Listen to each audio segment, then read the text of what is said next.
Poco coincidiendo con lo que ayer decía Jorge Asís, que sé que cayó muy mal en algunos sectores. Ayer Asís, por si no lo viste, decía esta atrocidad que es el coronavirus quizás sea providencial políticamente a la hora de empezar que el gobierno se ponga a trabajar, ¿no? Y esto yo sé que cayó muy mal en la Casa Rosada, pero coincidió un poco que esto es como un golpazo no querido, horrible y espantoso para ponerse al frente de la situación, Fernando. Sabes que ayer a la mañana hablaba con un intendente del conurbano bonaerense y me decía, a Alberto Fernández le falta brutalidad.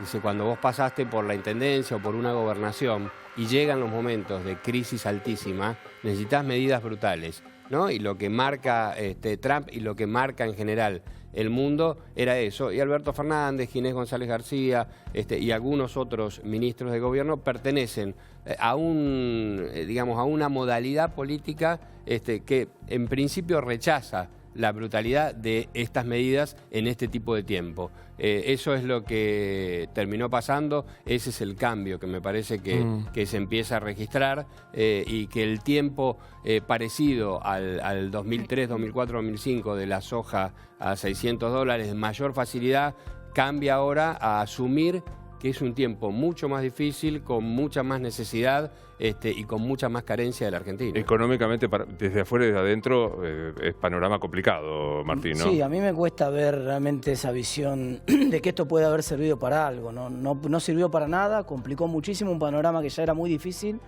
Argentina venía tratando de encontrar una salida que era un camino de cornisa muy finito, en el cual le iba la vida en reestructurar exitosamente la deuda como condición necesaria. Ahí estábamos por ver. De hecho, estuvo esta famosa frase de Manuel Álvarez Agis que dijo, si todo sale bien, este va a ser un año de mierda. ¿Te acordás? Sí, claro. Bueno, ese era el panorama. Y cuando ese era el panorama, que en el mejor de los casos era un año malo, llegaron estos dos misiles de afuera sin comerla ni beberla, que realmente complican todo, porque complican el escenario. Primero hay una crisis de incertidumbre por el coronavirus que contrae la oferta y contrae la demanda global, y eso le pega a la Argentina, pero después también lo del petróleo que pasó el lunes, otro saque más. Entonces, la verdad que me cuesta encontrar un sector de la actividad que esto le puede haber servido. Salvo... ¿Qué te dice algo? Hoy el contado con liqui llegó hasta los 89. Llegó a 90 y después bajó. Llegó a 90 y bajó a 89 ¿Y eso? moneditas. Bueno, es que vos fíjate lo que pasó en los países vecinos, Luis. Fíjate que Brasil aumentó prácticamente 20% el dólar en Brasil en el último mes.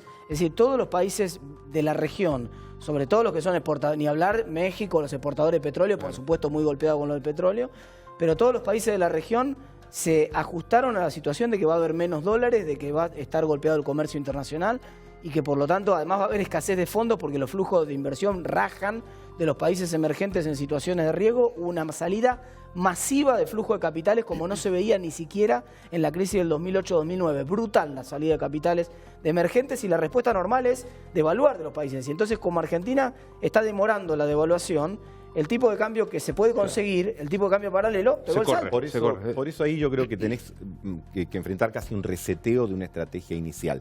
Mira, hoy pensaba, ¿no? Digo, hoy justo se cumplen 93 años del nacimiento de Alfonsín. Y Alberto Fernández recurre mucho a la figura de Alfonsín.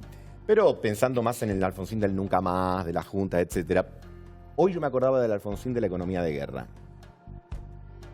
Y creo que entras en una instancia casi de una economía de guerra, porque el mundo está en guerra comercial, porque el mundo está en guerra financiera y porque en una coyuntura como esta tenés que extremar cuidados, reglamentaciones, mayor participación del sector público, mucha mayor regulación, y creo que la estrategia de tratar de llevar una actitud más consociativa respecto de determinadas cosas puede al menos alterarse si esta situación persevera en el tiempo. Yo querría retomar un poco qué se decidió.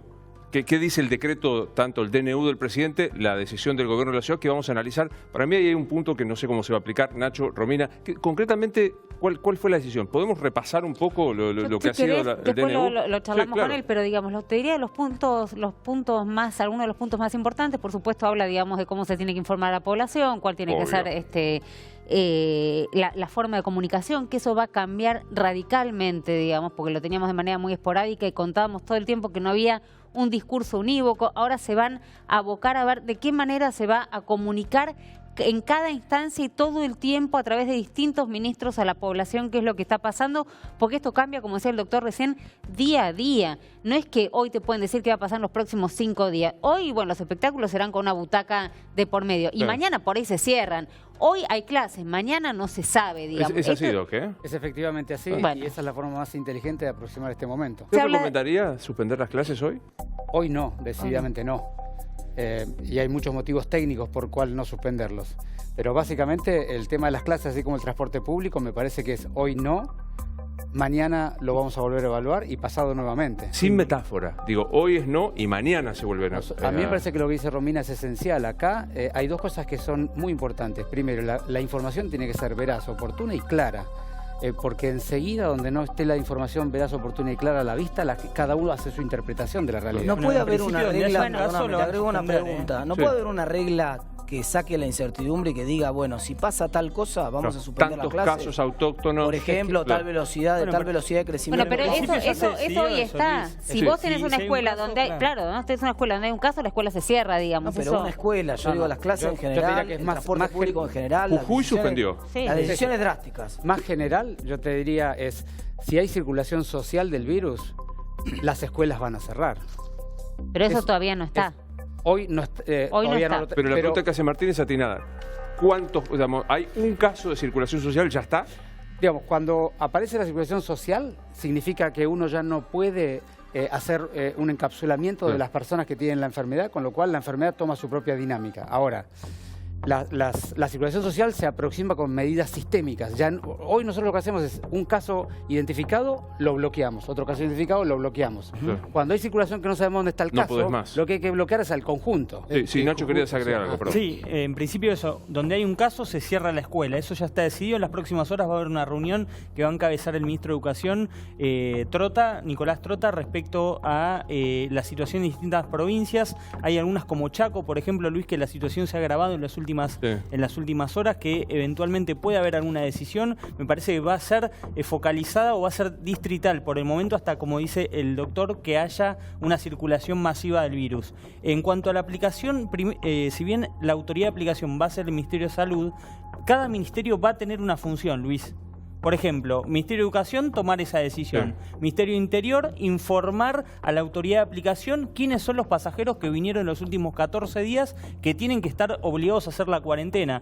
Por ejemplo, Ministerio de Defensa puso a disposición camas en distintos distintos cuarteles. ¿Para qué? Porque prevén que la situación empeore, Luis. Esto, lejos de mejorar, lo digo yo, no lo pongo en el compromiso al doctor, lejos de mejorar, va a empeorar. Y entonces ahí va a empezar a ocurrir algo que no tenemos actualmente pensado, que es que falta camas. ¿Me cuenta cómo el tema de los aviones? O sea, el tema de... Iba a ir a eso, que para mí es el más complejo de esto, ¿no? Lo que hay que hablar es cuáles son los puntos más importantes, si bien todo es importante, el decreto, y Nacho hacía, digamos, referencia a algunos de los puntos, lo de los vuelos. Recién hacía referencia a que Trump había marcado la cancha. El tema de los vuelos lo marcó Israel. Acá venimos con el sionismo, ¿no? Ahora sí, el eje Mangel Novarecio, claro. Sí, nos falta Viale, nos está faltando Viale acá. Pero la verdad que el primer país que tomó la determinación de cerrar, digamos, los vuelos fue Israel, y fue muy criticado por esa decisión. Bueno, hoy tenés en el artículo 9, suspensión temporaria de vuelos, se dispone la suspensión de los vuelos internacionales de pasajeros provenientes de las zonas afectadas durante el plazo de 30 días. Y acá habla de la autoridad de aplicación. ¿Cuáles son las zonas afectadas? Te dice cuáles son, y mañana el reglamento vamos a ver. Ahora, vuelos no vas a tener.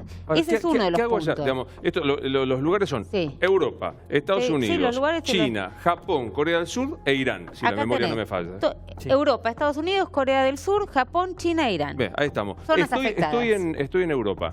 Soy argentino y vivo acá. Está en este momento trabajando la legal y técnica para ver cómo se hace para repatriar o para traer a los argentinos que están afuera y que quieren volver. Alberto Fernández dijo que lo iban a hacer a través de vuelos de aerolíneas argentinas. Exactamente. Están viendo cómo lo instrumentan. Ese es uno de los puntos. Después déjame que te diga cuál es el otro crítico que va a generar problemas, los insumos críticos, y ponerle, digamos, tope, fijar los precios máximos al alcohol en gel, barbijos u otros insumos críticos definidos como tales. Asimismo, adoptar medidas necesarias para prevenir su desabastecimiento. O sea, ahí les dicen, esto es lo máximo que puedes cobrar, que creo que se retrotraía el 15 de febrero, si la memoria no me falla, y tenés que tener Sí. O sea, ¿cómo lo implementás? Y mañana vamos... Por eso digo, este es un anuncio que requiere paciencia. Yo sé que nos falta y que vino de repente, digamos, de el no pasa nada, no lo esperaba, estamos en verano, no va a llegar, a un Alberto Fernández que se sienta 6 minutos a decir esto es una pandemia, señores, de acá hay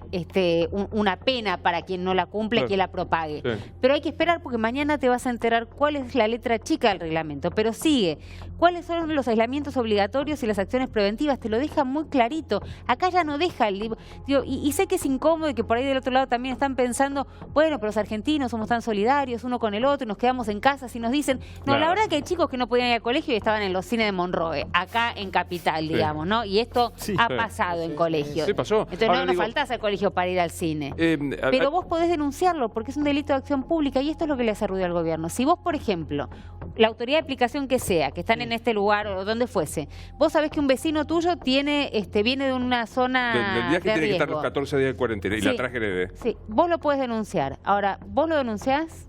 La maestra que sabe que este chico vino de un viaje, buena pregunta. lo denuncia. ¿Vos lo denunciás? ¿Qué hay que hacer, Doc? O sea, ¿qué corresponde? A mí me parece que los fenómenos sociales complejos como son estos, no hay ninguna dimensión de aproximación al fenómeno que haya que dejar de lado. No es una cosa o la otra. Me parece que son todas las cosas al mismo tiempo. Me parece que hay que llamar a la reflexión de la sociedad.